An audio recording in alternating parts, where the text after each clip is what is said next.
Good afternoon, everyone. At the outset, I would like to thank the Aura Siksha team for giving me this wonderful opportunity. So I'll be talking on screening for glaucoma. So before that, you all should understand why glaucoma awareness is the need of hour. So the disease glaucoma is known as silent thief of sight, which means the patient will not have any symptoms. The patient will not be aware that he or she is having the disease, but slowly they will be losing their vision. So that's why glaucoma awareness is the need of hour. So in the eye, we have certain specialized cells, which are known as retinal ganglion cells. So these cells are very important for maintaining the normal vision inside the eye.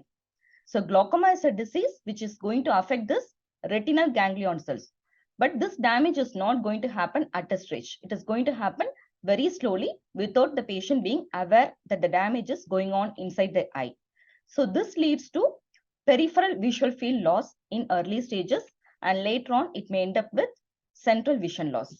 So you can see in the right end of the slide, you can see how a normal person with a normal vision, he'll be seeing a picture.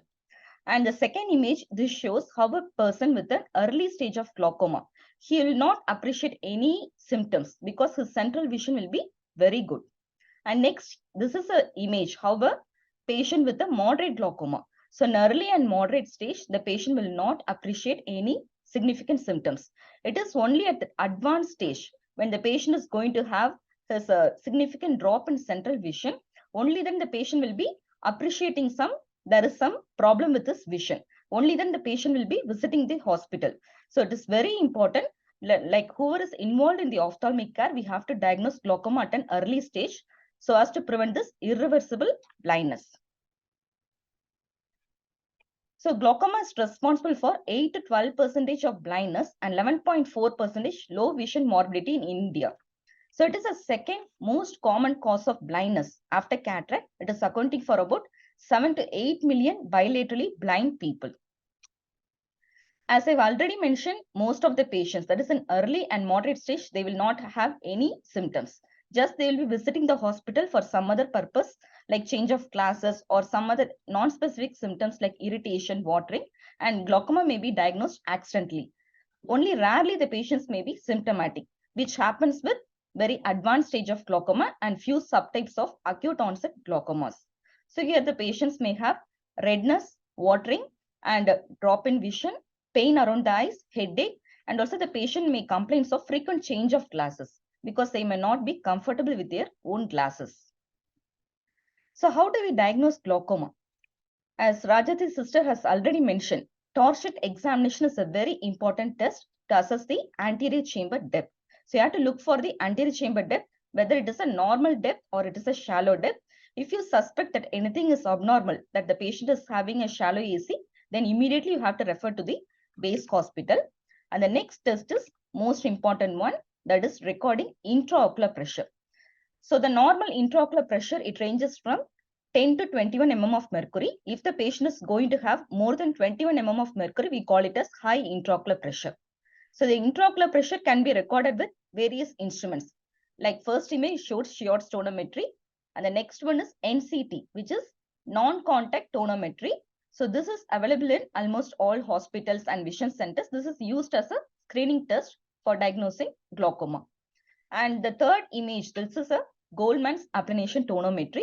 This is a gold standard technique. It is a confirmatory technique for confirming increased intraocular pressure. And recent times, we started using this handheld eye care tonometer for recording intraocular pressure. When compared to Goldman, this is eye care also gives the reliable results, and it is a non-contact technique.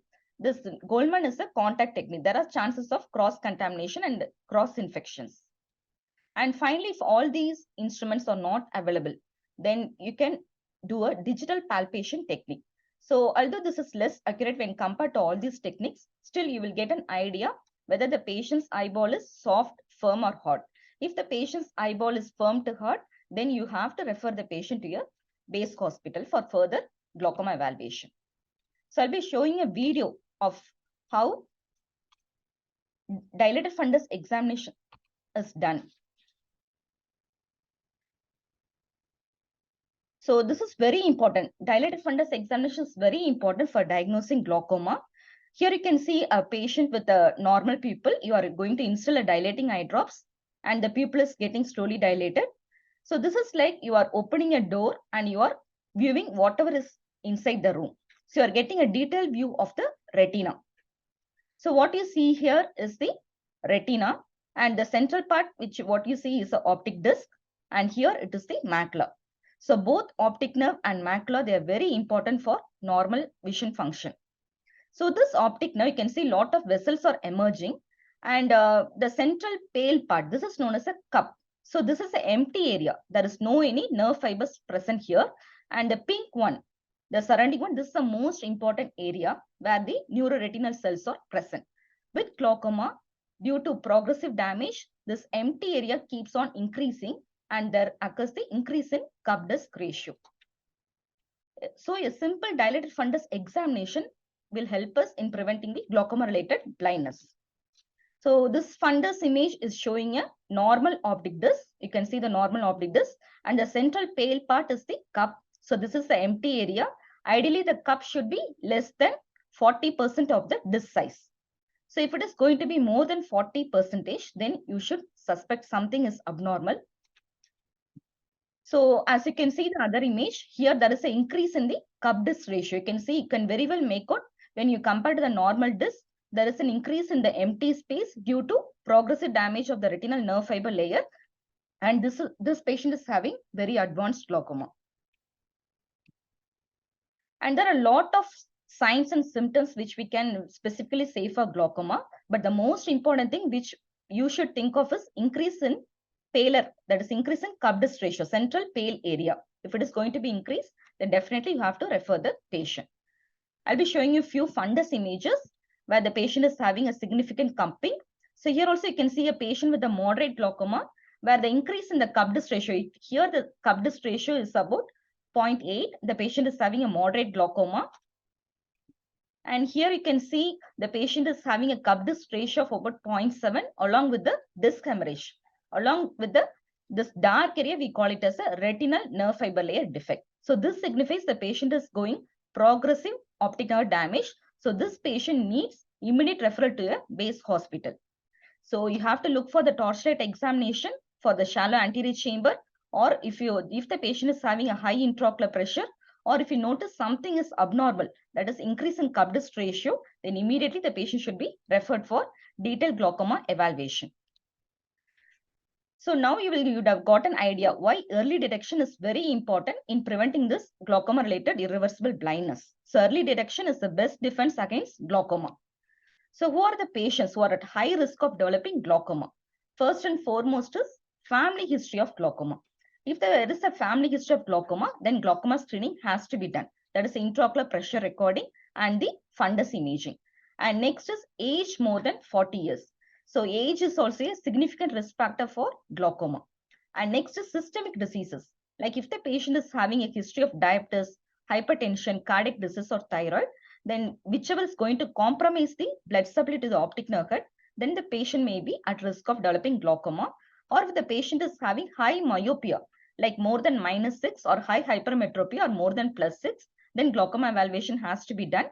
Then if the patient is using chronic steroids, it could be for a chronic skin allergy, or the patient could be a chronic asthmatic, or the patient could be having some form of rheumatoid arthritis. So where the patient is using some steroid tablet or steroid cream or steroid inhalation, then they are at risk of developing glaucoma.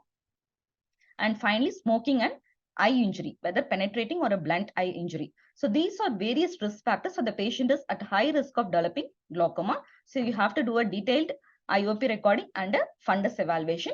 If anything abnormal is suspected, then immediately the patient should be referred. So once the patient, the patient is a diagnosed case of glaucoma, he or she is visiting to you for a follow-up visit, then what is your responsibility? So you have to ensure good drug compliance where the patient is using the dry eye drops properly. And also, if possible, you can provide written instructions also, because most of the elderly patients, they are prone to forget often. So it is very important to provide written instructions also. And also you can teach a proper technique of eye drops installation. And there should be a gap of at least 5 to 10 minutes in between two eye drops. And this is the most important thing. You have to communicate with the family members also. because most of the elderly patients, they have to depend on the family members for buying the drops and also for visiting to the hospital and for instilling the drops, because most of the elderly patients, they may have tremors. So they may find it difficult to instill the eye drops on their own. So you have to get help from their family members. So it is very important that the family members should be counseled well regarding the blinding nature of the disease, as well as regarding the importance of eye drops installation and periodical follow. And next, regarding family screening should be done in certain subtypes of glaucoma, like primary open angle glaucoma, primary angle closure, pseudoexfoliation, and shallow glaucoma. So once a patient is diagnosed of glaucoma, you must encourage the family members like siblings, children, and parents to visit a base hospital for undergoing a detailed glaucoma screening. And next, regarding advanced glaucoma patients. So whenever you see some monocular glaucoma patients or bilateral advanced glaucoma patients, then he or she should be counseled against driving, either using two-wheeler or four-wheeler. As you can see in this image, this is how their vision will be. So they will have very restricted field of vision. They are prone to cause motor vehicle accidents. So they should be counseled against driving. And finally, how to prevent glaucoma-related blindness. So you all should understand that early detection is the best key. So you have to screen the population at a high risk, and family screening should also be counseled, and if possible, proper drug counseling and ensuring proper follow-up with the base hospital, and also appropriate medical, laser and surgical treatment. Like if the patient has been counseled for laser or surgical management, they should be encouraged to undergo the laser or surgical management at the earliest. And finally, the patient should be motivated to attend the glaucoma awareness programs also. So thank you.